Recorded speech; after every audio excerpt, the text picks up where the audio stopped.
Hey everybody, I think we're live. This is my first pop-up stream. And today, just to jump right into things, today we're going to be talking about and looking at, well, I'm going to be practicing for you. That's what's going to happen. I don't want to spend a lot of time in the introduction today. You can find details about what this session is about in the description down below this video. So you can check those out as you can. But basically, this session is going to be me practicing Beethoven's Pathetique, mostly focused on the Allegro in the first movement. And as I go through the process, this is going to mimic what I do in my private membership group. So I'm going to narrate my entire practicing process in this piece as we go through the session. I'll probably spend about 45 minutes doing it. If you want to learn more about it, and check out the link down below in the description. I'm not going to take any questions in today's session. It's just going to be practice, my narrating the process, and hopefully you can learn a lot, an extreme amount, from what I'm going to do here. So let's just jump in. Got the score handy. To kick things off, I've played about 45 minutes today already, so I'm going to jump in and just do a read-through under tempo. By the way, I'm practicing this piece because I have 3 private students that are working on it right now, and soon to be 2 more. So there are a lot of people that I'm personally working with that could use what I'm talking about here, and hopefully many others of you. So just starting with the read-through from measure 11. No pedal. Under tempo for me. A little bit of pedal there. Let's do no pedal again with the crescendo.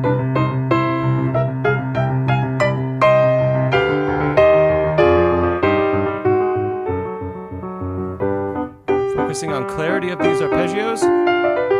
Better.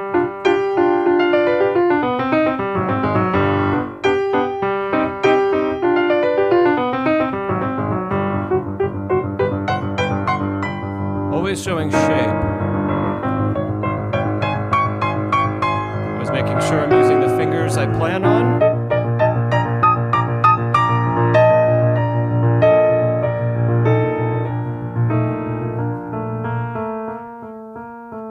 I'm going to just stop there for now, and we're going to go back through this page. So let's spend a bit more time on it. We're going to bump the tempo up and do a couple of things. So that was a good just warm up to get into the piece. Let's bump the tempo up and see what happens as we go and see what needs to be worked on.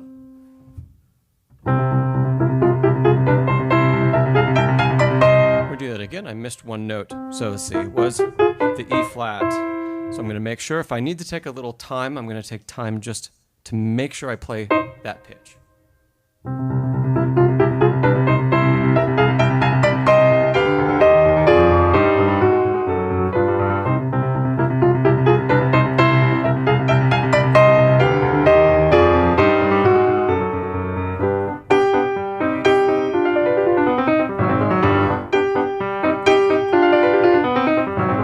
That's all good. Let's go back and work on that some more. I'm going to drop the tempo again, and we're going to work on the tremolo in the left hand, making sure that at the beginning of today's practice session it stays nice and light and under control with a nice bit of wiggle here. Wiggle is a very technical term, right? There's a little bit of rotation happening, but also moving the wrist and the forearm back and forth. So I'll keep showing you the top-down view. My focus is going to be on the left hand, very quiet, and doing a little bit of exaggeration of the movement, always staying relaxed in the process. So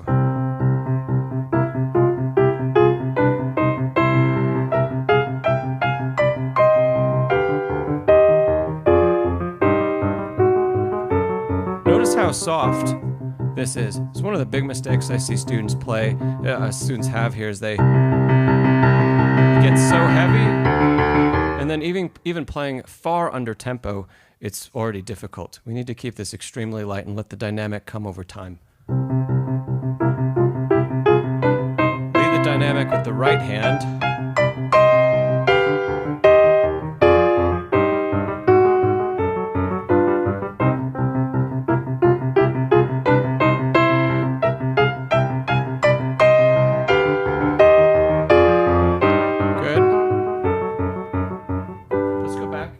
Let's try that again. More Not all the way up to tempo, but closer.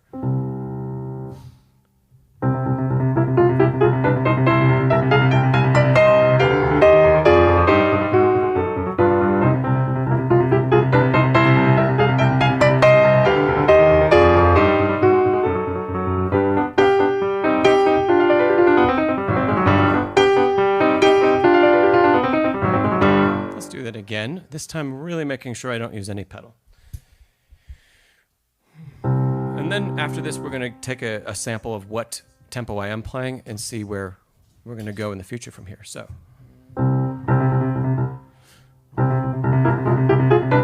cleaner right hand.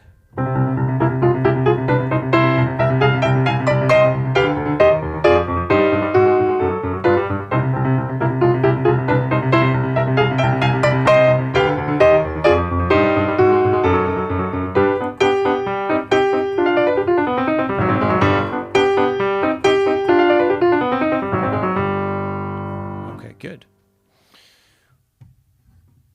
Let's check in what tempo I am playing.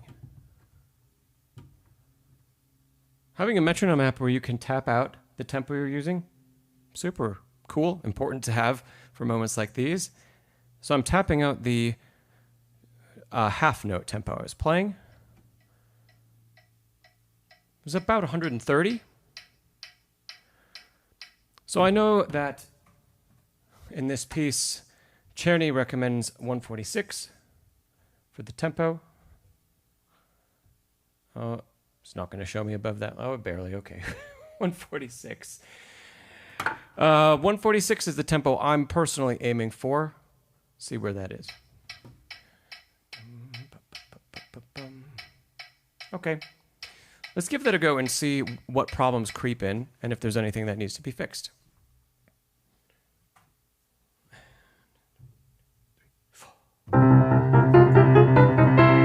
Not clean enough in the right hand. Let's do that again. It's always a little weird looking down at the keys where the microphone blocks things. Let's try it again.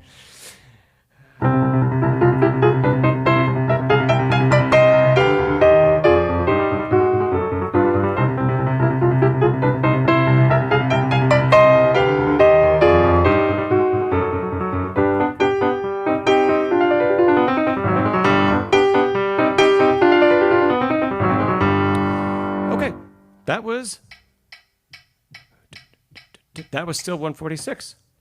Wonderful. I think this page is going to go pretty well at that tempo. So let's try it again. Let's see if we can add a little bit more pedal without muddying too much of the textures. Notice how I'm still allowing the right hand to lead all of the crescendi and decrescendi when they happen. The left hand it's not doing a lot today. There might be a point in the future that I do a little bit more. We might even try that later today. But right now in the process, what's most important is that I could play this tremolo all day. And I could do this without ever getting tired. Right? And I did that by, remember, warming up with this bigger movement and making sure the rotational and the shifting element is present. And then I've done that. This isn't the first day I've done that. So many days of doing that, starting that way, and building tempo so that as we speed up, those moments of tension-free, relaxed kind of playing.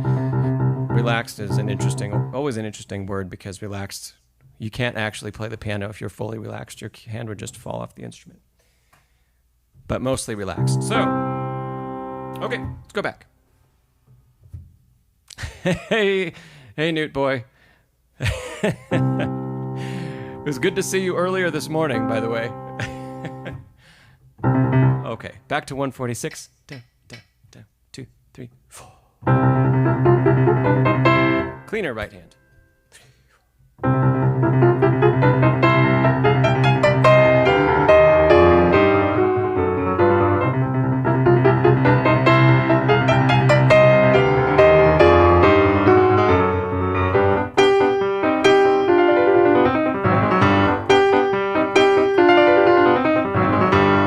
Next up, I want to work on the downward arpeggios. So just these little things in the right hand, because they came out pretty cleanly, but I felt like I was, at this tempo, I was gripping a little bit too much, especially in the first one. The second one, after getting to practice it once, felt better. But I want to get rid of that sensation that I'm grabbing at all. I don't want that a part of hopefully any more repetitions I do today. So we're going to just work on those arpeggios. Nice slow tempo, detached, throwing from the wrist, I think, is going to be a good place to start. Can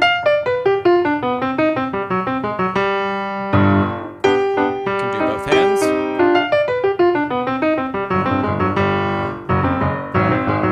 So play the right notes in the left hand. No, that's not what I'm focusing on.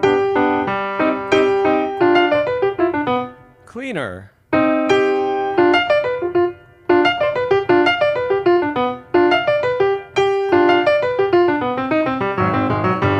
Because I'm exaggerating the movement and it's making it a little bit more difficult to play exactly the right notes.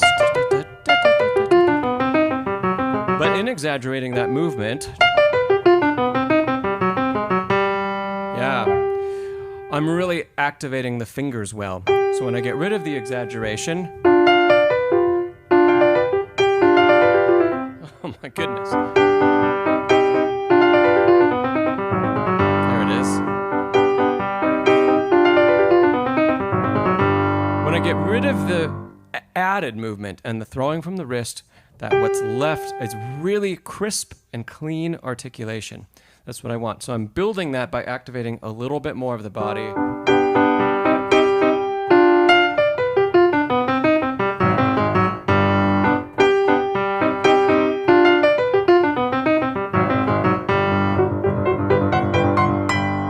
Good. Let's try to do all of that. We're going to change dynamics, and we're going to vary dynamics a bit. Hey, EP. Happy Tuesday.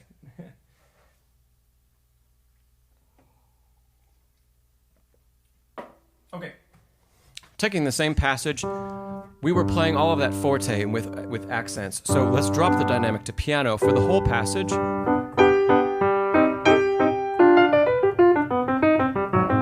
Notice it's still detached.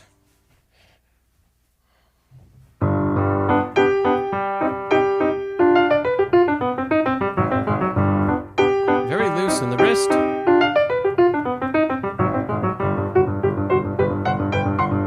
If I slow that down, what I'm focusing on is,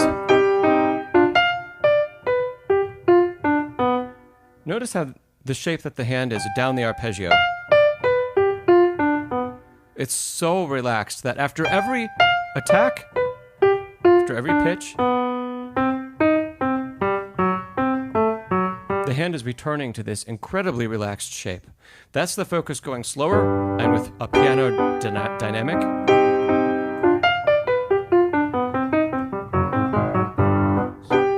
Take the repeat. Okay, let's take the speed up a little bit and let's see how far we can push this detached playing while maintaining the relaxation.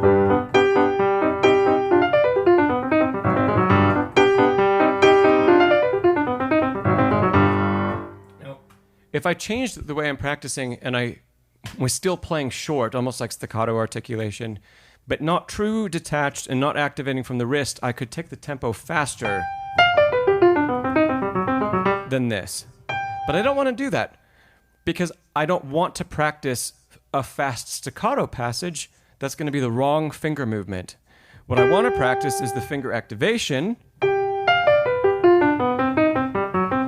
from the wrist. The wrist and the forearm are helping the finger activation. So I don't want it to turn into, because that'll never have any power. It'll never translate to what I want in the performance. So we found probably close to the maximum tempo I could push this articulation.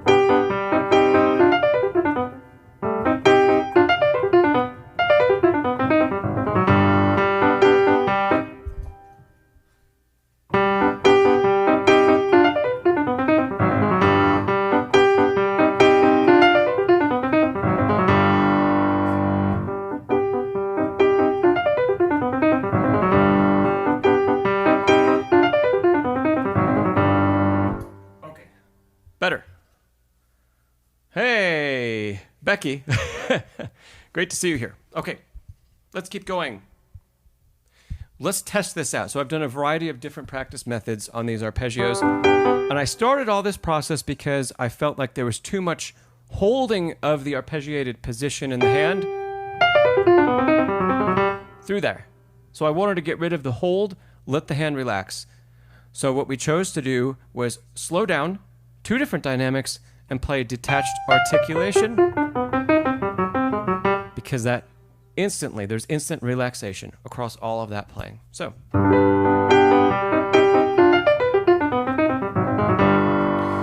Good. Before I put it in the context from the beginning of the Allegro, I am going to just try this passage out at tempo, maybe a few times.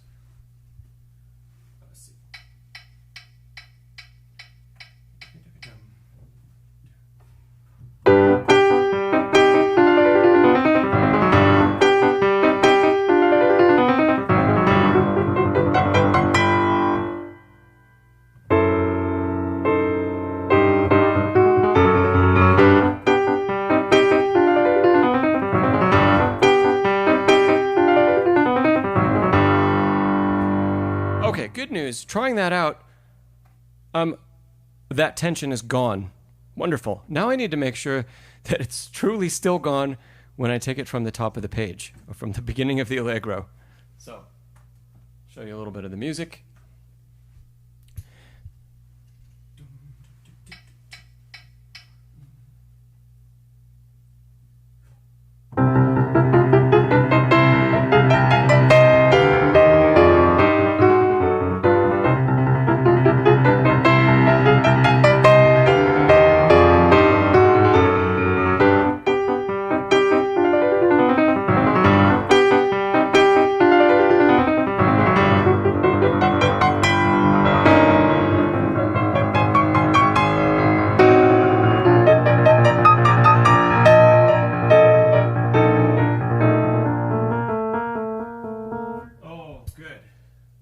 Great. That was a fun run. I only had one little error in there, and it was at the end of the page. I did not prep the hand position of the 2 hands. Here, the left hand and the right hand. The right hand needs to be over. The right hand is over, and the left hand is going to sneak in from underneath. And I started to execute that wrong at the bottom of the page. So. Hey, thanks, Newt boy. Hey there, Fred. Good to see you.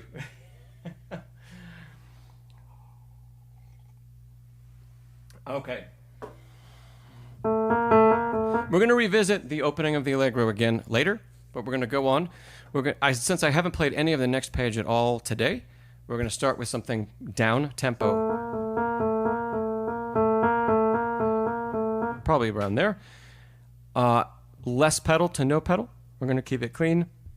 See where we are. Here we go.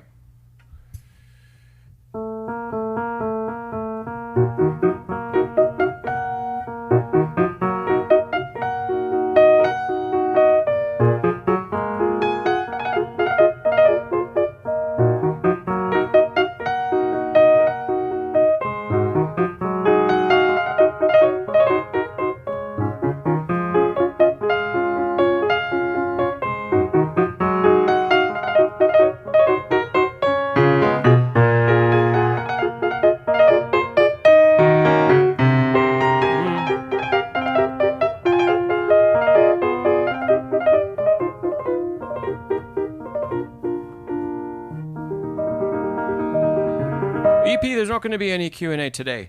The next Q&A stream is going to be it's going to be next week, next Wednesday. So this is just a practicing session EP. Yeah, just public. It's a little nerve-wracking for me. Let's play some of that page again. Let's go a little bit more slowly. I don't need a slower tempo to work on the jumps. Those are feeling fine. Let's really focus this next playthrough on all of the mordents that are on this page.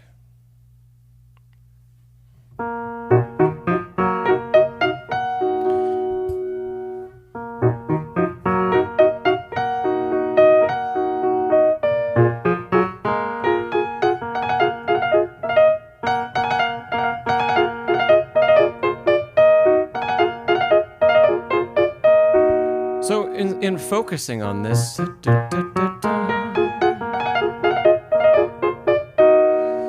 what I'm really making sure that I'm doing is I'm adding a very small preparation motion to the onset of each of those mordents. So there's a little bit of a fall and a dropping in. And that fall and that dropping in is making sure, one, I'm relaxed before the pitch is played, which means it's going to be probably cleaner to play the turn in the mordent. And luckily, Beethoven has given us slurs, two-note slurs. Here we go. Two-note slurs that show a lift and a lift at the end, even before the first pitch. So not only is this a technical choice, but it's supported by the slurs that are in the score itself. So I can lift to prepare after the first G flat, and then drop in the next, and lift, drop, lift, drop. When I say lift, notice it's not fingers. I'm not doing that. It's not that lift, and it's not this lift. It's not that either. It's just a small preparation off the key and off the key. That small preparation does worlds to help us out. So let's go through maybe the rest of the page of the mordents.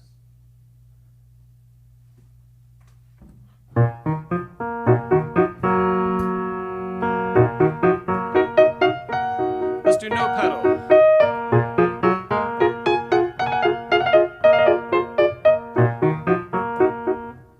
Missed the jump. So when I miss the jump, I'm going right back there, and I'm making sure I took a little bit extra time to make sure I nailed it the next repeat. So I stopped. What would have been even better is if I could have stopped before I missed the note. I didn't splat anything. I didn't play a wrong pitch, but my thumb missed the B flat. There. So ideally, we feel the mistake before it happens, and we don't even make it to begin with. I couldn't do that this last time. So in order to make sure it doesn't happen again, I took as much time as I needed in the playthrough. Here's the next jump. I'm taking as much time as I need to make the jump so that I'm sure it is 100% accurate. At this point in practice, this is not the time to test things out. I might do that in a short bit today, but it's not the time to test things out and see, are we going to get there, and is it going to happen? This is the time to reinforce the right things. I'm just starting to work on the page for the day. I don't want to reinforce any bad habits. So, no pedal. Do you hear that just hair of time? It's a smidge. It's tiny. Right here? That was a little exaggerated.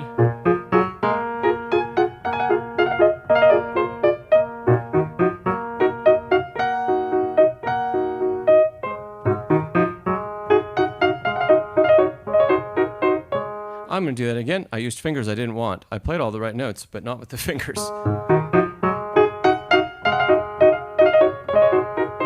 It's always 2, 3, 1. Yeah, great. Okay. 2,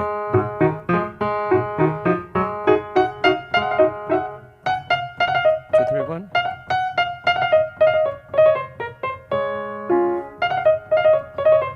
That can be fixed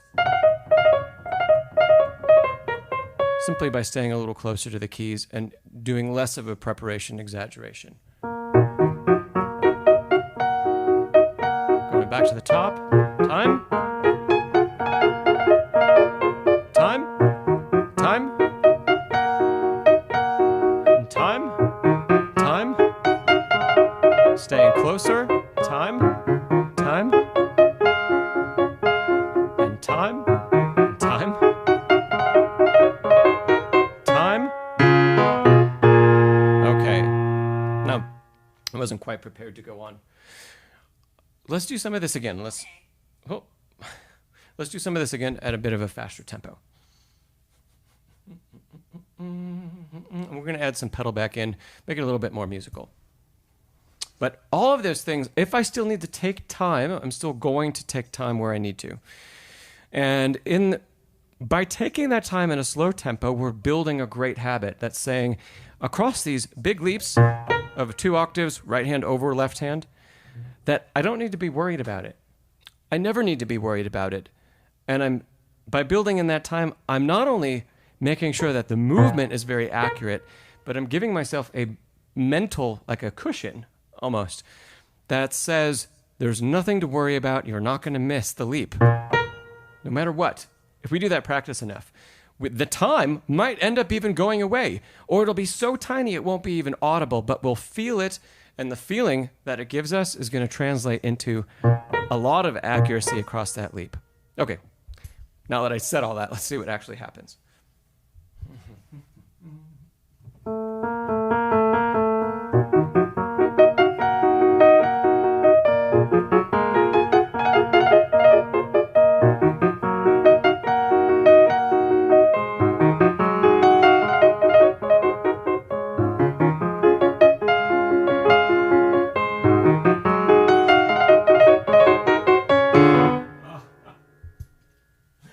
I haven't practiced that part yet today, and I splatted it. That's okay. I'm going to fix that in a second. The other things that I was really focused on, the jumps across, those worked pretty well. There was one note that I missed. I'm happy with that for right now because this isn't a performance, and I don't think I'm going to have a performance of this anytime soon. So 99% accuracy is good for today. We'll get it to 100. We'll get it to 100 with more of that slow practice.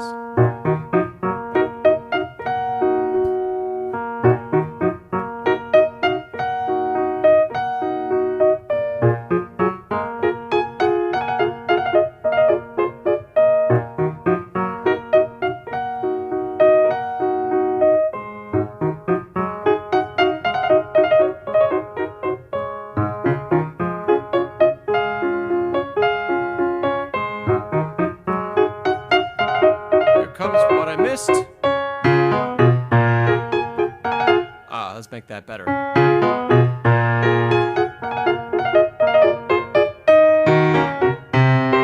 That one too. Okay. So what I'm doing is I'm trying to play a lot of this by memory, and I haven't done that in decades. So.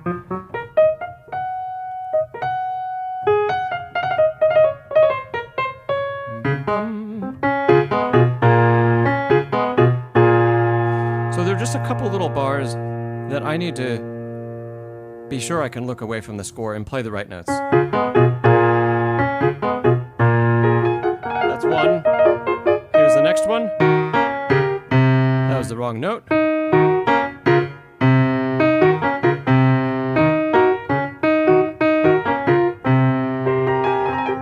Okay, let's go through those 2 bars again. Just those 2 in isolation.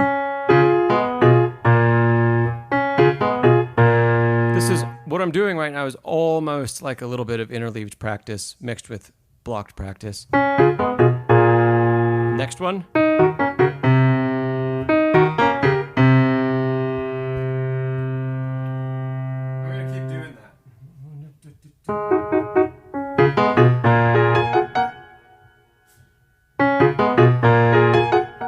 And again.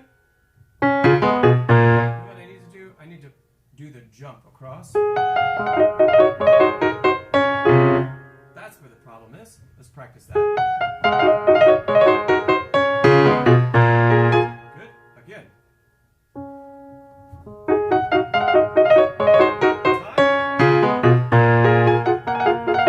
Good. Again.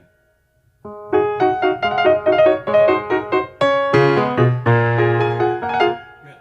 Next one. And again.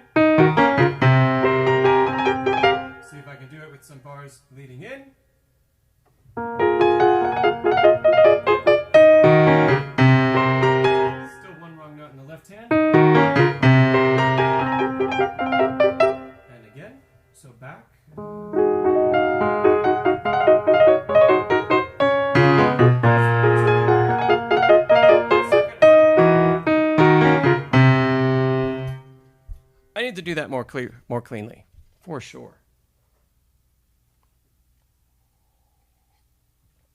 In order to do that, let's take away the accents for now. And let's try it again. Slower, no accents. Focusing on landing, especially thumb to 2. And then I like using 3 and 2 on that pitch. And I should probably stick with 2. 3, 2, 3, 2. Thanks, Newt Boy. Yeah, notice, Newt Boy, that actually, like, the tempo is all over the place. There's block practice, there's jumping back and forth. I know you can't see my face right now, but jumping back and forth. And there's also, I'm changing the tempo all the time, and I'm changing the dynamic all the time. So, in fact, you know, sometimes as I'm going through this, if you're really paying attention, you're going to hear that where there isn't a problem, or where I haven't experienced a problem, I can take the tempo a little bit faster. That I don't always recommend that for all students, because we don't want to build a habit where we are misinterpreting the rhythm, right? Or we're adding in some weird rubato and then saying time. I know I have some students that if they practice that way, it would turn into a big problem, because they wouldn't understand the truly the underpinning of the rhythm and the tempo that needs to happen. But if you already have that understanding, what you can do is combine 2 things. And that's what I'm doing, which is practicing a very fast turn and all these mordents very quickly. So every repetition I go through that, I'm getting practice with that fast articulation, because I don't need to practice it slowly. And then where I want to drop the tempo to work on something really specific, I know how it's going to fit in the construct of everything else. So I'll try to say that out loud right as I go. So this is all mostly in tempo, a tempo. And then very slow. A tempo. Very slow. And more accurate. And then a tempo. Until I would see a problem in one of those other spots that I'm taking more quickly. Yeah? So I don't always recommend that, but if you can start to work on multiple things in each pass, right? There's the building the muscle memory, which for all of that, which is really important, but then also taking the time and having a laser focus on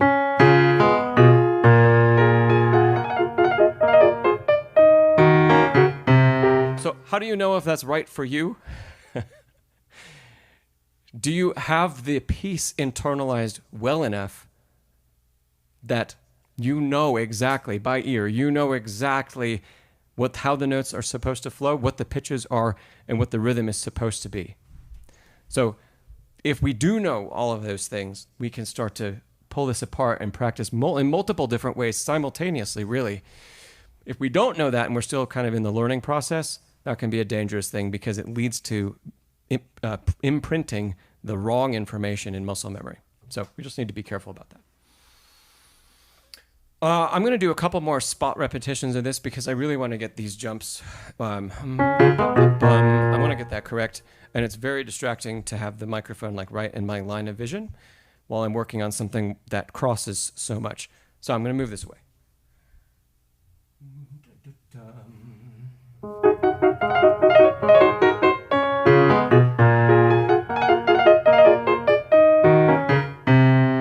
Fifth finger's not accurate enough.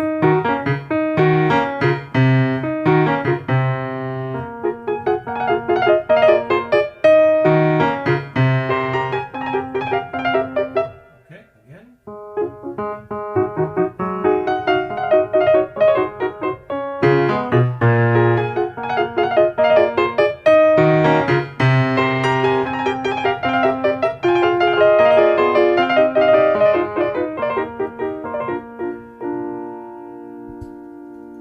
Okay, so next up, let's do a run that puts all of this together Let's see. I've been going about 35 minutes. I've only got maybe 5 to 10 more minutes that I can do this today.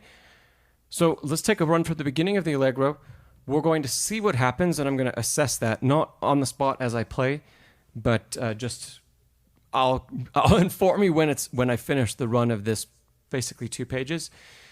And then I'll decide if that's going to be something that I work on today, or if the stuff is going to get pushed to the next time I come to practice this. And if we're going to do a little bit of work on what's coming, which I'd kind of really like to do a couple minutes on. I'd really like to work on that today before I have to run. So let's just take it from the top again. Hey, C Drive. Well, today wasn't actually, it's not a Q&A stream day. This is just a pop-up practice stream. So welcome. Glad to see you here.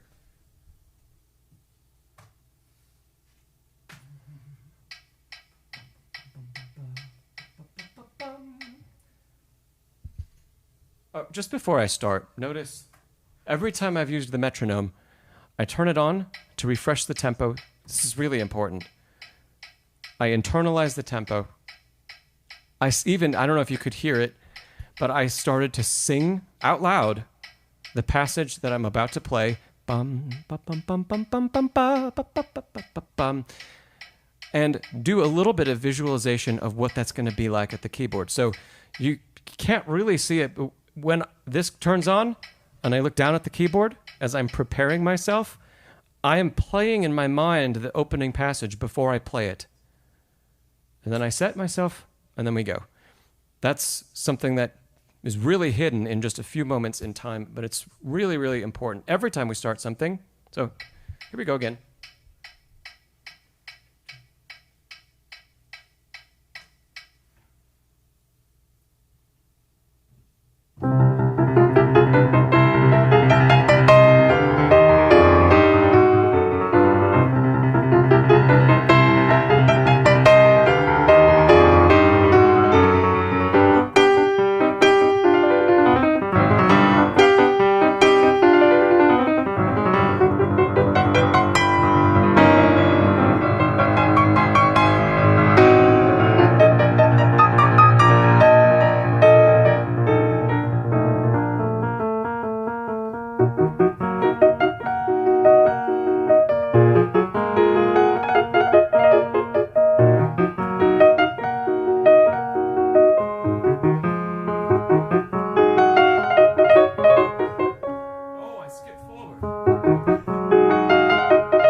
Okay, the beginning of the Allegro went pretty well.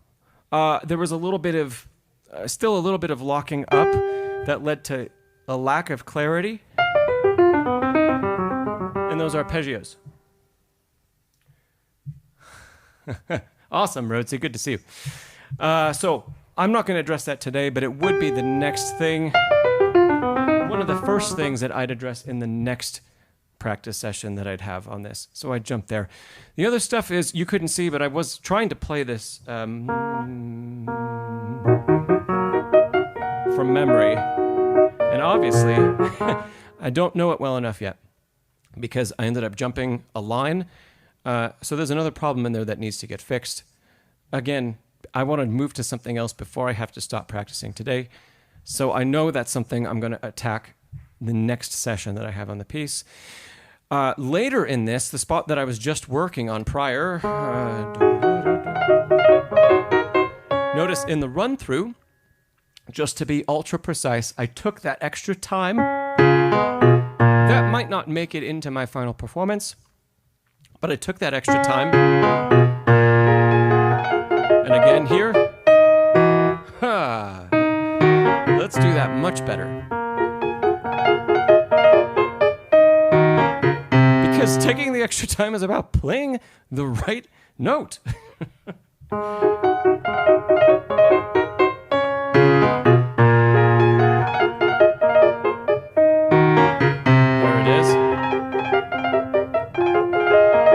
Okay, now, for the last thing I want to do today, some of these scalar passages. Okay, so let's just start slow and under tempo again, and we'll speed this up fairly quickly for our last 5 minutes.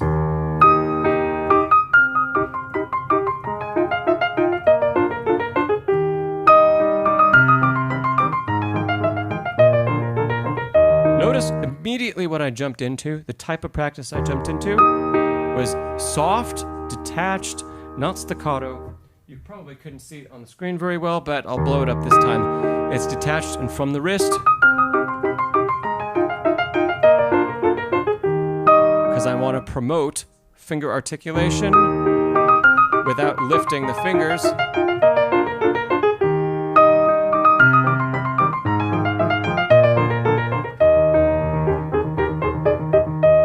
Let's do it again. This time without that detached articulation. Just a nice light, maybe legato, maybe not.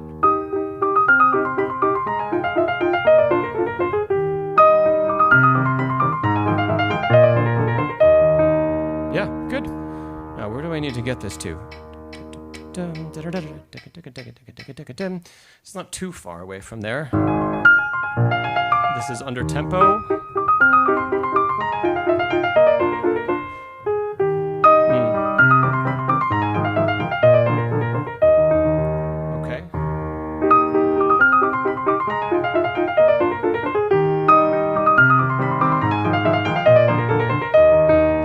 Starting to build in a crescendo.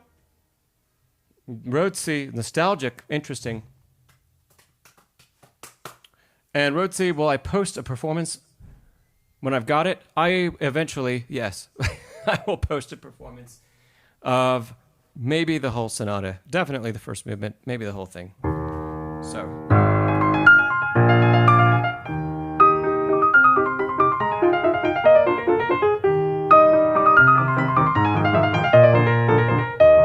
That was a perfect example, what I just did there, of catching before a mistake was going to happen.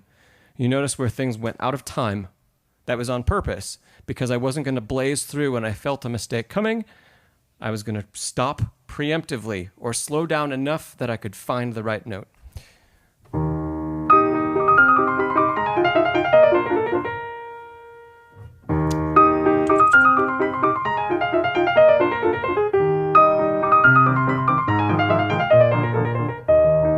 So I'm not worried right now in practicing this. I'm not worried about the character too much. I'm showing a little bit of the dynamic increase, but I'm really focused on keeping this super relaxed. And not even worrying about the legato connection, because when the speed increases, it's going to be there. I don't need to force it.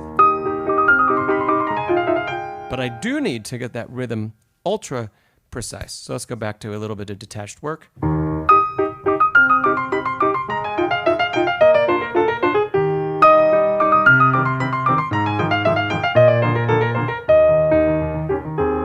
let's do it again, this time softer.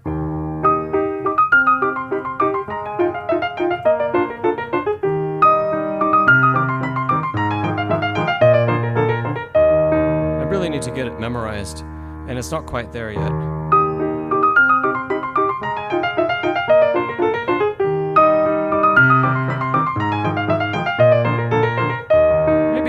Maybe it is. Let's try again.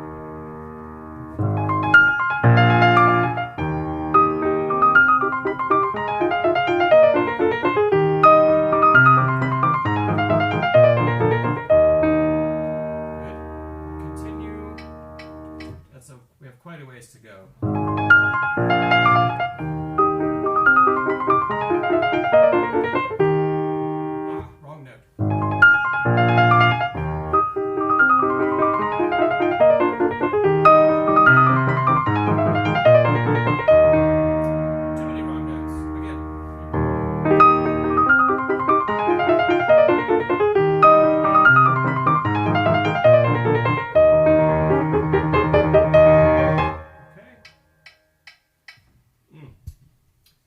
only a minute or two left.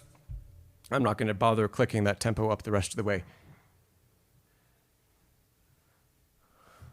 Exactly, Newt boy, exactly. That's it. Yes, exactly.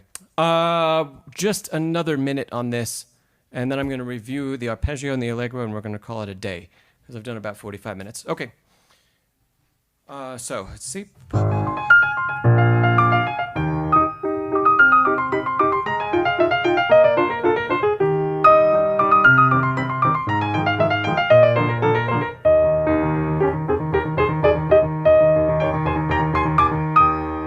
Once more, even though this isn't forte, let's see if I can play it out more forte, just for variation. Good.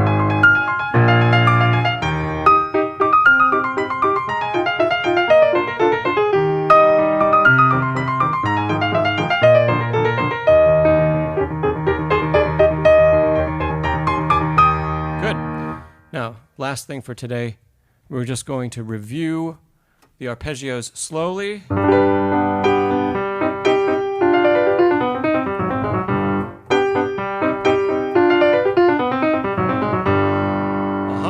Good. Let's put it in some context.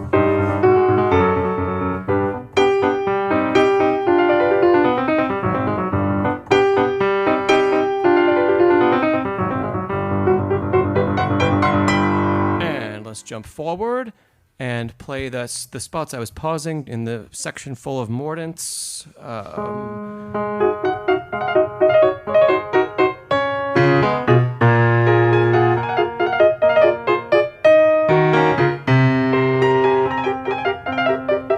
Okay, and we're going to call that a day then.